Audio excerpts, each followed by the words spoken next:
Que desde el 26 de abril comenzó la implementación gradual de la ley de 40 horas, que busca que cada persona que hoy día tiene una jornada laboral este año no sea de más de 44, el 26 no sea más de 42, para que el 28 todos y todas tengamos jornadas laborales de 40 horas.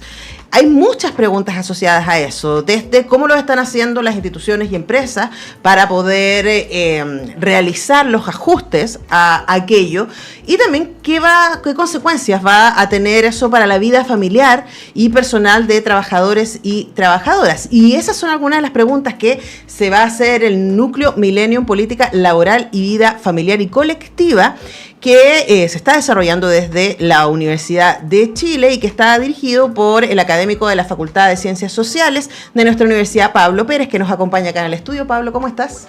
Muy bien, Antonella, ¿y tú? Muy bien, muchas gracias por acompañarnos. Te voy a acercar un poco el micrófono para que te podamos escuchar mejor.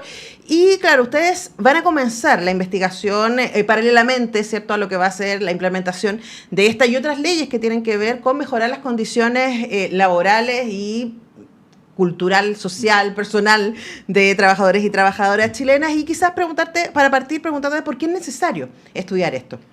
Ya, bueno, esa es una buena pregunta, porque cuando uno implementa leyes, uno espera que esas leyes tengan ciertos efectos. Y muchas veces no se sabe bien cuáles van a ser esos efectos, más allá de la intuición que uno pueda tener al respecto.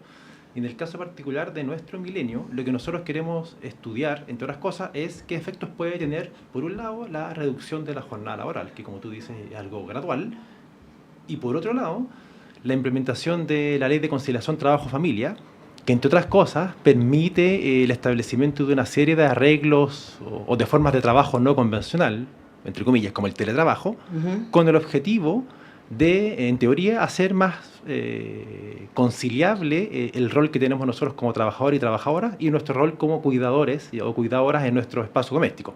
¿Y cómo se puede estudiar esto? Bueno, ese es un desafío que de hecho a nosotros, cuando estábamos haciendo esta postulación, nos preguntaron, el equipo evaluador. Claro.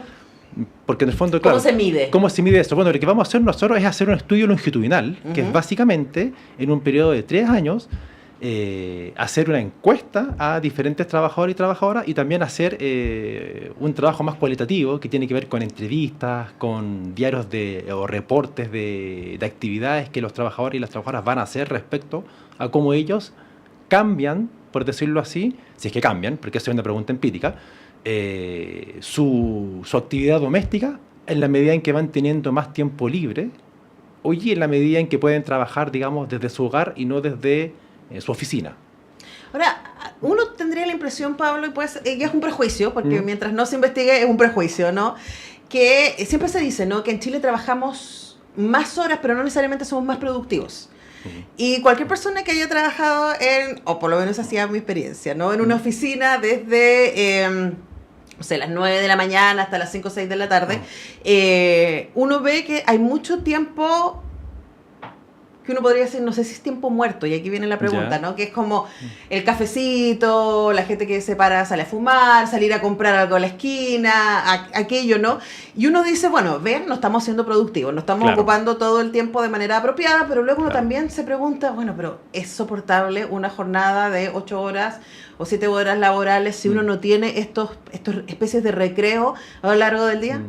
Ya, es que normalmente es una buena pregunta, y de hecho lo que está detrás en general de las políticas, a nivel internacional, de las políticas de reducción de la jornada laboral, es la idea que está comprobada que el trabajo, si uno reduce la jornada laboral, uno puede hacer el trabajo más productivo. Ajá. O sea, no es necesario estar 9 o 10 horas en una oficina para hacer un trabajo que se puede hacer, no sé, en 6 o 7 horas o 5 horas. Entonces, ya, ese es un punto de partida que es importante, sobre todo porque si uno compara Chile con el resto de países OCDE, Chile es el país que hasta el día de hoy tiene una de las jornadas laborales más largas. Entonces, en ese sentido, la ley... Y no somos igualmente productivos. Exactamente. Entonces, la ley, yo creo que en ese sentido es positiva porque en el fondo nos pone en un estándar en el cual nosotros deberíamos estar si uno ve como el relato general respecto al nivel que tiene Chile con los países de la OCDE. Entonces, sube el estándar, lo cual está bien. Ahora, otro tema importante también tiene que ver con las condiciones de trabajo, porque cuando las condiciones de trabajo no son las apropiadas, probablemente, bueno, de hecho está demostrado que los trabajadores y las trabajadoras tampoco son tan productivos como podrían ser.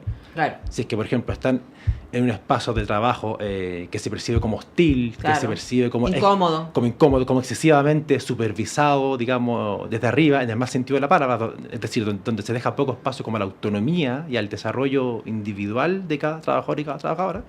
En ese sentido, el trabajo no es tan productivo como podría ser. Entonces, la pregunta por la productividad también es una pregunta que pasa por, según lo muestran las investigaciones internacionales, por las condiciones de trabajo. Ahora, ahí uno se pregunta, entonces también, si para este cambio que se exige de aquí a 4 años, entonces de que lleguemos a las 40 horas, las empresas, las instituciones están siendo acompañadas para ir en pos de esa productividad y tener las herramientas entonces para que las condiciones de trabajo efectivamente sean las que propendan a la eficiencia. Acompañada en el sentido en que, por ejemplo, el año pasado se estableció este sistema del sello 40 horas. Sí, de hecho, han habido políticas. El año pasado hubo una política del sello 40 horas que en el fondo lo que hacía era promover que las empresas bajaran su jornada laboral a 40 horas antes de que se aplicara o de que se implementara la ley. Y en ese sentido yo encuentro que, bueno, ahí hay algo positivo. Otro aspecto que también debería ser considerado y que no está incluido en este proyecto de ley es el rol que cumplen los sindicatos, por ejemplo, en la construcción de mejores condiciones de trabajo. Lo que muestra la investigación, digamos, abrumadoramente a nivel internacional, es que cuando los sindicatos tienen más poder de negociación, mejoran las condiciones de trabajo. Y cuando ocurre eso, aumenta la productividad, aumenta el compromiso de los trabajadores y las trabajadoras con su trabajo, con la empresa en la que trabajan. Y es una pregunta que es un poco más de más largo alcance. Claro.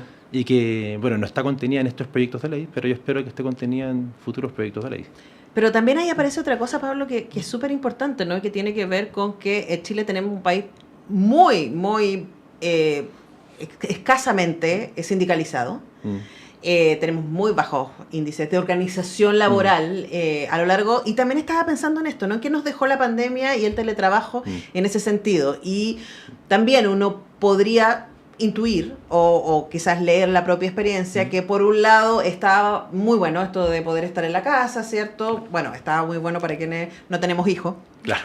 ¿Cierto? Y que, claro, que uno puede manejar ahí las labores domésticas más o menos contenidas, etcétera, pero podía estar ahí tranquilo, no tener, ahorrarse todo el espacio de desplazamiento, ese tiempo, ¿cierto? Esos costos también. Pero se cortó algo durante esos años que también nosotros lo vemos en el caso de nuestros alumnos en la universidad, que tiene que ver con los vínculos. Absolutamente, sí. Y ahí hay una cuestión que es muy... Y me pregunto por esta ley, ¿no? De conciliación y de poner el teletrabajo como una posibilidad. Y uno dice, sí, eso tiene un montón de beneficios, pero hay algunas cosas que tienen que ver con calidad y con, que uno podría decir, inteligencia emocional y con otro tipo de valores que no sé si están siendo incorporadas en la observación. Ese de hecho, es una gran pregunta y es una de las principales motivaciones del proyecto. Porque, claro, lo que mostró la pandemia es que en circunstancias especiales uno efectivamente puede desarrollar gran parte del trabajo en la casa. Ahora, sobre este punto, lo que muestran las investigaciones que, digamos, que están recién comenzando a nivel internacional, es que, bueno, hay dos como perspectivas, por decirlo así. Una perspectiva es muy optimista y otra perspectiva no es tan optimista. La perspectiva optimista dice que si uno promueve estas formas de trabajo desde la casa o qué sé yo, en el fondo lo que uno genera, uno facilita que las personas puedan conciliar de mejor forma su labor doméstica, su labor de cuidado básicamente, con su labor, digamos, más profesional. La perspectiva menos optimista dice que eso no es tan así, sobre todo para las mujeres, porque las mujeres, más allá de que puedan trabajar en la casa, de todas maneras terminan haciéndose cargo de gran parte del trabajo doméstico y de cuidado al interior del hogar. Básicamente porque el hogar no se democratiza automáticamente. Digamos, la distribución de roles sigue siendo la misma. Bueno, de hecho, Comunidad Mujer hizo un estudio en pandemia al respecto, donde demostró, yo no olvidé las cifras porque me impactaron demasiado, que más del 60% de los varones en parejas heterosexuales con hijos no habían hecho ningún trabajo doméstico, ¡ni uno! Absolutamente. Entonces eso genera un desafío para este tipo de leyes, porque no está claro en qué medida la promulgación de estas leyes, por más que sea una demanda, que uno lo entiende, vaya a producir cambios al menos en la distribución de trabajo doméstico. Ya, ese es un punto que nosotros queremos ver como empíricamente, y de hecho esa es una de las principales motivaciones del proyecto. Otra motivación tiene que ver con lo que tú planteas respecto a los vínculos en el lugar de trabajo.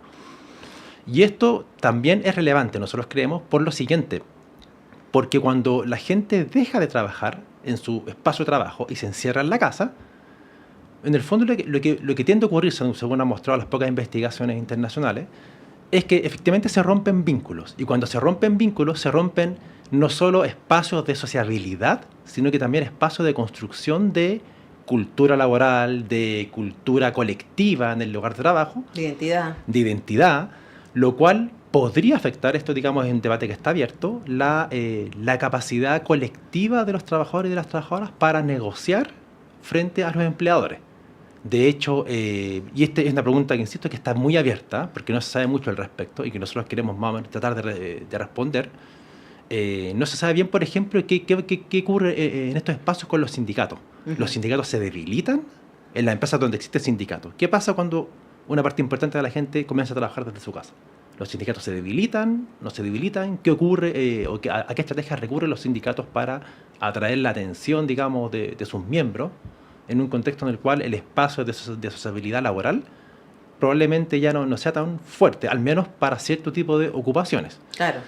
Porque, de hecho, esto es importante decirlo, las leyes de conciliación trabajo-familia o de teletrabajo siempre están pensadas para cierto tipo particular de trabajos. Trabajo oficina. Oficina, y que no implican esa atención a público, por ejemplo. O sea, un trabajo, digamos, en la minería o en la construcción es imposible que se teletrabaje. Pero luego, al menos en las faenas, digamos. Uno pensaría que es exactamente en las faenas donde están los sindicatos más fortalecidos, ¿no? Claro, pero en el sector de servicios, del retail, por ejemplo, también hay sindicatos, digamos, las tasas de afiliación sindical son bastante altas si uno las compara con el promedio. Entonces, bueno, la pregunta es, o incluso en ciertos sectores profesionales también. ¿Qué pasa ahí? Claro. Ahora, también yo pensaba, y aquí me voy a ir más teórica, y Pablo no va a tener herramientas porque no tenemos la investigación, pero aquí estoy solo jugando, estoy tirando una idea, acompáñame. ¿Qué tiene que ver con, a ver, la lógica neoliberal en la que habitamos, ¿cierto? Va a propender a que nos pensemos como sujetos productivos. Ese es como nuestro primer lugar, somos sujetos productivos. Y por eso mismo nos cuesta tanto dejar espacio para el ocio, dejar espacio para el disfrute, ¿cierto? Y cuando eso sucede nos desbancamos como está pasando en estos días, ¿no? Eso por un lado. Y también a pensarnos individualmente. Yo creo que ese es uno de los mayores riesgos que tenemos como comunidad, y a propósito de que el núcleo milenio que tú diriges se llama en política laboral y vida familiar y colectiva, pensaba eso, cuando uno está en su casa trabajando frente a su computador y lo que recibe del otro son mails, informes, solicitudes, respuestas, etcétera, pero no está tomándose el cafecito con el otro, no está copuchenteando, ¿cierto? Contando la vida, cómo estuvo el fin de semana, cómo están los hijos o lo que sea, hay una pérdida ahí del sentido colectivo y también del sentido de pertenencia a un grupo humano que sostiene cierta generación productiva, señalaríamos, ¿no? Entonces, también yo creo que ahí hay algo que, cuando teníamos esta discusión hace años, no sé si te acuerdas, Pablo, respecto al teletrabajo, lo que sospechábamos es que el teletrabajo no iba a ir acompañado de condiciones, de garantías laborales. Claro. ¿Cierto? Esta flexibilidad laboral que se ha hablado, nos decía, pero aquí yo sospecho que no van a ser las mismas condiciones en caso de licencias, permiso, etcétera, etcétera. Y por otro lado, ahora con la pandemia sabemos que además hay todo este lado que tiene que ver con las redes, con lo colectivo y también con lo psicológico. Uno pensaría el aislamiento que produce eso. Sí, o sea, de hecho podría ocurrir eso y como dije recién, esa es una de las motivaciones que nosotros tenemos en el proyecto, porque nosotros creemos que el trabajo y lo que ocurre en el lugar de trabajo es central para entender lo que ocurre en nuestras vidas, en general. O sea, pasamos mucho tiempo ahí. Absolutamente. El trabajo define no solo nuestra posición social en términos económicos, sino que también, en cierto sentido, nuestro estatus social. El trabajo siempre es fuente fundamental de amistades o de conocidos y conocidas. Identidad. De identidad con los cuales uno comparte mucho tiempo. Entonces, si es que, al menos en ciertas ocupaciones o sectores económicos, si es que se rompe eso, la pregunta empírica es, bueno, ¿qué consecuencias trae eso para las personas en su vida individual? una parte del proyecto también tiene que ver con, por ejemplo, qué ocurre con las personas en su disposición al involucramiento político o colectivo a nivel barrial o territorial. ¿Te importa? O Claro. sea, más ahora que tenemos esta sensación, a propósito del 4 de septiembre, la votación en contra de la primera propuesta constitucional, es como, ¿ves al otro? ¿Te importa el otro? Claro, y de hecho, porque un argumento básico y tradicional en la sociología política, por ejemplo, es que las personas cuando no participan políticamente, una de las razones fundamentales es que no tienen recursos, y un recurso clave es el tiempo. Es decir, cuando uno no tiene tiempo libre, uno no va a tener disposición ni ganas a participar en una marcha, por ejemplo, o en una junta de vecinos. Por eso las revoluciones las han hecho las élites. Claro, o quienes tienen una condición más privilegiada, comparativamente. En el caso de la reducción de la jornada laboral, por ejemplo, una pregunta es, bueno, si en un tramo de 4 o 5 años la gente tiene 5 horas libres, digamos, a su total disposición, ¿qué hace con esas 5 horas? ¿Se encierra en la casa? Ve series. Ve series, o de alguna manera tiene más tiempo para resolver problemas comunitarios a través de la participación en juntas de vecinos, qué sé yo.